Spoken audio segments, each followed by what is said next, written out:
Hi everyone, this is acyuta-bhava from Nightlight Astrology, and today I'm doing a video about Mercury retrograde. I was going to, I was going to do a video about horary charts, but I had such a great Mercury retrograde appearance in my life today that I decided I had to pause and just take a moment to recognize Hermes and a little Hermes magic.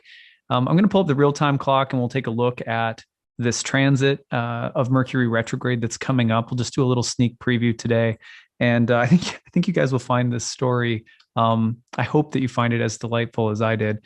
So before I do that, I want to remind everybody my new course, Ancient Astrology for the Modern Mystic, begins in June. You can check it out on my website, nightlightastrology.com. Go to the courses page, check out the first year course. If you have any questions about the program, if you want to know more about it, you can feel free to email me. It's an awesome program.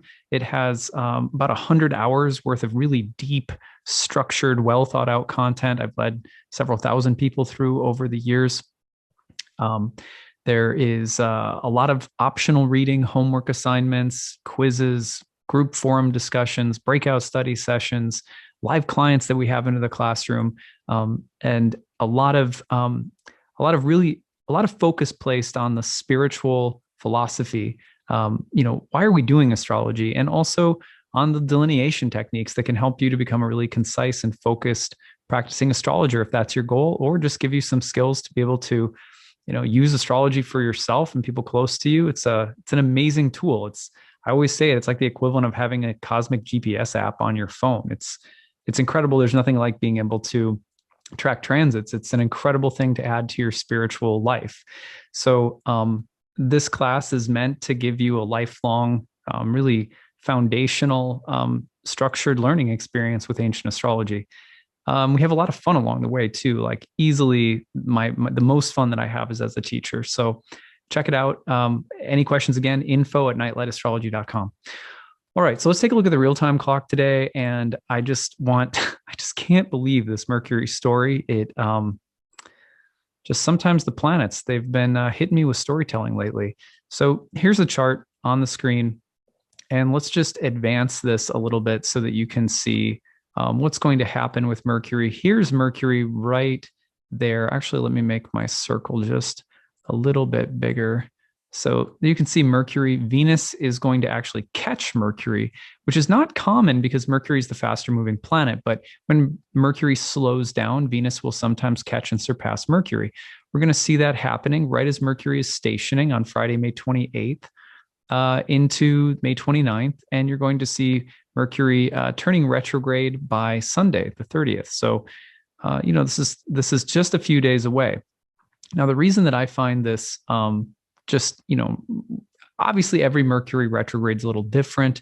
And I think we'll have probably a few videos worth of talking about this transit so that we can cover it from a few different angles. But Mercury's about to turn retrograde, and I have such a great Mercury retrograde story that I think gets to the heart of, how we can get the most out of a Mercury retrograde and, how to prepare for one.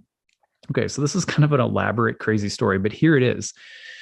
So I think I told you guys, if you were watching my videos this week, that I had an encounter with my desk. I just got this new desk. And one of the cool things about this desk is that it goes up and down. You can lift it up, you can put it down, adjustable. And I really like that because I work a lot at my desk, and to be able to stand for part of the day and not be, seated all day long, it feels incredible. So that was one of the reasons I got the desk. Anyway, the new camera for my web camera that I got, the cord that connects it to the tower, which is underneath the desk but attached to it, was very short. And when I was trying to, basically what I was doing was I was bringing the desk up or down. I don't remember which one. Because I was trying to tighten something with a little one of those crescent wrench screws that the desk comes with, or whatever they're called. The cord was going to pull the camera off the desk. And so I jerked really quickly to save the camera and ended up slicing my finger pretty good. Now, you have to understand that I've been really struggling because of how slow moving in has been going. I mean, it's really been pretty fast, but I'm just an impatient person. So I have been, I've been like, when I hit a glitch, something isn't working, whatever, I'm like, oh my God, I just want everything to be set up. I don't want to keep tinkering with things, unpacking boxes, throwing things away, sorting things. I'm just so sick of it. I get to that point where just like, ah. So that's kind of the space that I was in. If you can imagine, you can imagine this. Equipment's not working. I hurt myself due to my frustration that it's not working. We're trying to move too quickly and not being careful with my new equipment. All right. So I realized I need a longer cord. I don't have the right length of cord for this camera. Okay. So that's my realization after all of this happens. And I thought, well, I'll make do with a shorter cord until I can go and get one. Right. That's my big, oh, okay, fine. And I'm really kind of pissed off about it. So today I come to use my camera again and it's not working at all. Like the camera's working, but it's not transmitting to the computer. It's not working at all.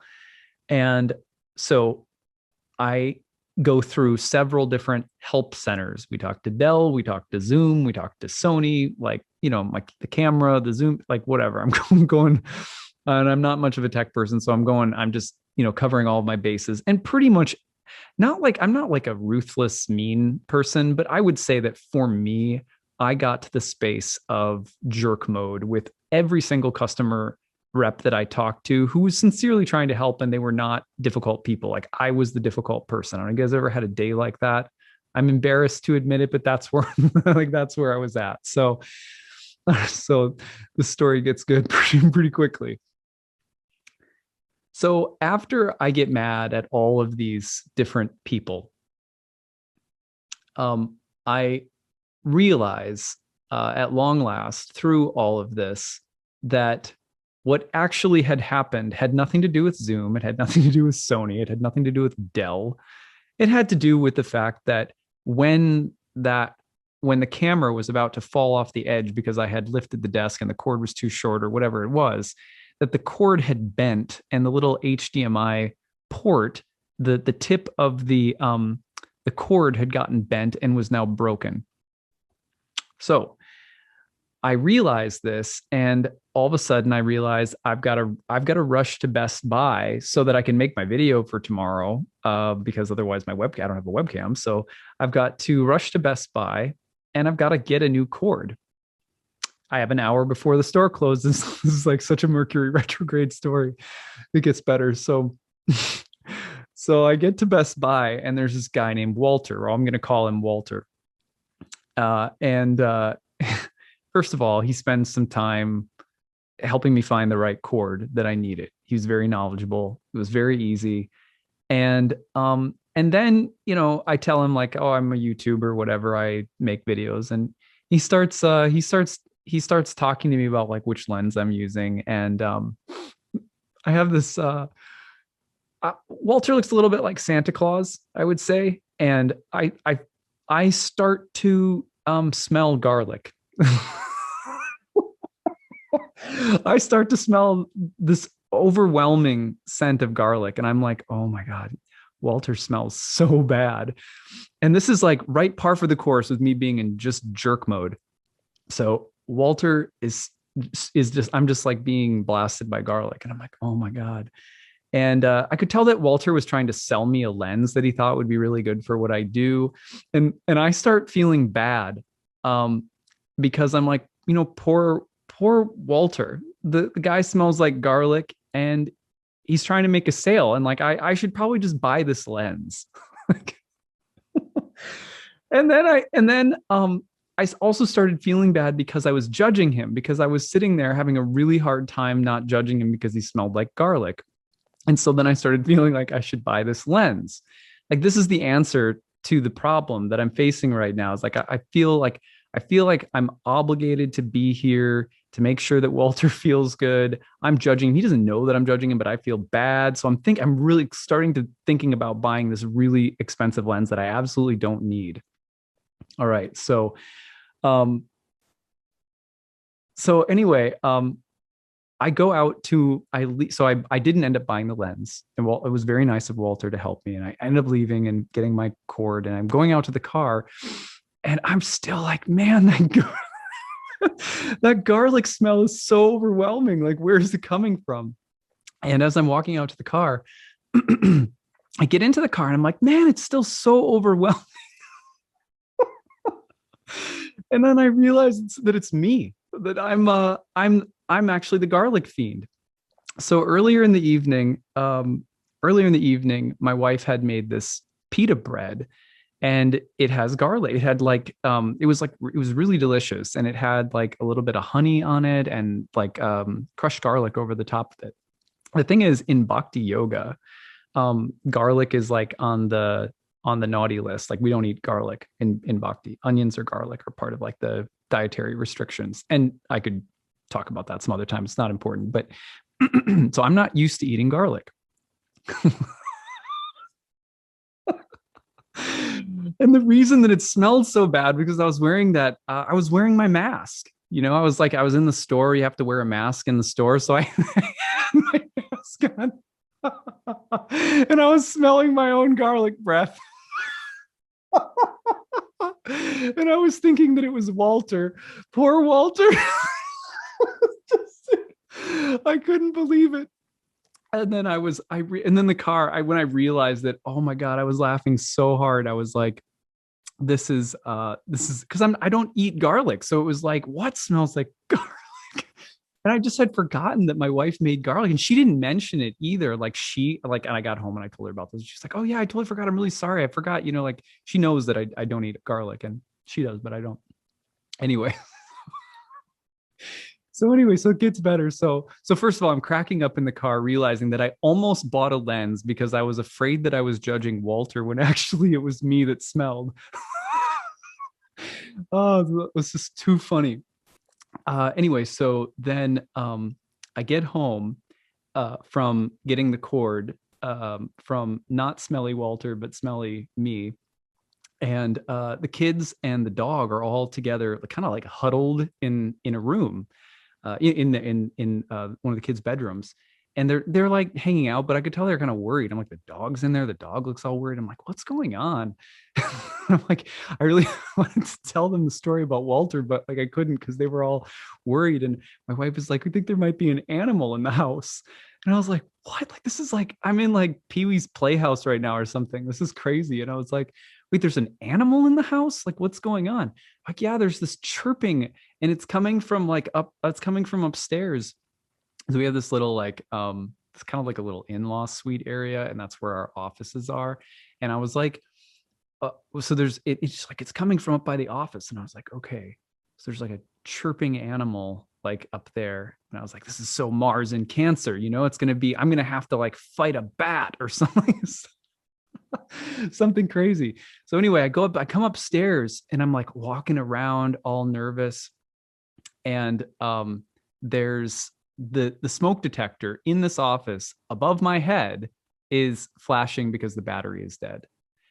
And it was, I can't explain it. It was like an angelic moment. Like, it felt like suddenly I was like looking up at the Sistine Chapel. I just can't explain it, but it was this moment of grace of like, that this chirping is like a warning in my office where all of my bad mood went down, and my rushing and my impatience and my rudeness to several people, my judging of poor, not smelly Walter, and, and there's, while I'm gone doing this, rushing off to get my cord for the camera, there's this chirping, and, it worries my family. And man, I mean, I felt when I was looking up at it and I realized what it was, I was like, wow, busted, like cosmically busted. That's it. So I changed the battery. my dog gives me this look like, okay, like goes like slinking off. And I was like, all right. So as I'm like looking up at the smoke alarm, I had this moment where I realized that it was a really good representation of the astrology. First of all, you have Mercury about to turn retrograde, and Mercury, Hermes, the trickster, couldn't have been more at work in like the breakdown of the equipment and the returning thing, getting a longer cord, like, malfunctions, talking to a million customer reps and realizing it was all just me. It was all just my impatience. It was all just my sort of blockheadedness about stuff, you know? And that's so Mercury retrograde, where Mercury will turn everything around us upside down, and in order to help us become more conscious of something. And I'm really deeply thankful. Like I said, when I looked up at that smoke alarm and realized like this is a warning, and I was like, hallelujah, like that's freaking awesome. Are you kidding me? That's so I just get stoked about these. I mean, could it possibly feel better to mess up if you have guides in the stars that are so willing to teach you and guide you in ways that are humorous and funny and painful and beautiful, like all at once. So and then I had this other moment where I realized that there was a point in my life where, when I was doing astrology, where I would have considered all of this just the impersonal workings of karma. But I'm at a point now where one of the things that was so cool, and it wasn't intentional at all, when I looked up at that smoke alarm and I changed the battery and I was doing it, I said, thank you, Mercury. Thank you, Hermes. And I realized, wow, I've come a long way to be able to recognize that the powers that are moving around us are beings. I mean, there's two ways that they operate. And in the Vedic tradition, in the Western tradition, we talk about it in the same way. They're gods, they're like demigods. They represent, they're emblematic of the stars. The planets were called the stars of the deities. For example, Hermes is the star of Hermes. Zeus is the star of Zeus. So it's not that the deity is the planet, but it's the planet gives signs or omens or speaks on behalf of a god.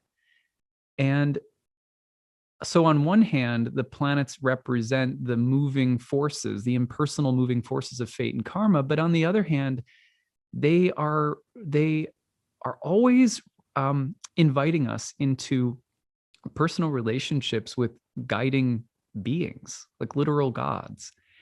And I just was so thankful. I mean, for the lesson, yes. For the learning, yes. For the comedy and the beauty of it all, yes. But then I also realized I'm thankful that I've stuck with this long enough that I've developed a personal relationship with these planets. I've been able to laugh and recognize when it's a deity. It's not just, oh, there's my karma and there's this thing I had to learn. And you know, it's not like an SAT or something. It's not like a standardized test that I'm trying to pass. And well, if I would have gotten it right, I would have passed through this Mercury retrograde, unscathed.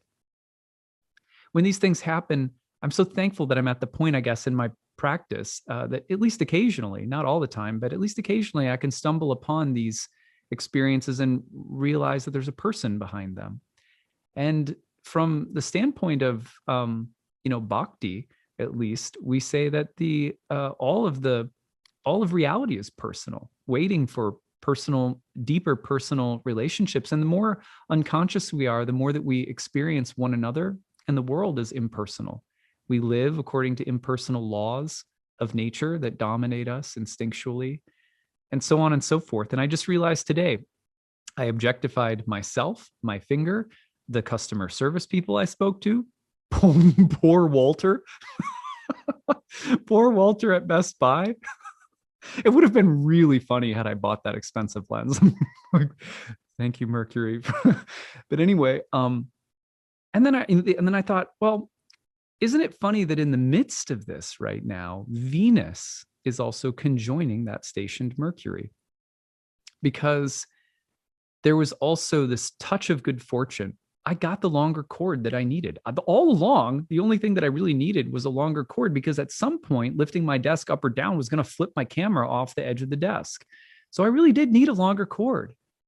So there was a grace, there was a mercy, there was some good fortune in all of this. I didn't end up buying the lens because of my own judgmental projections.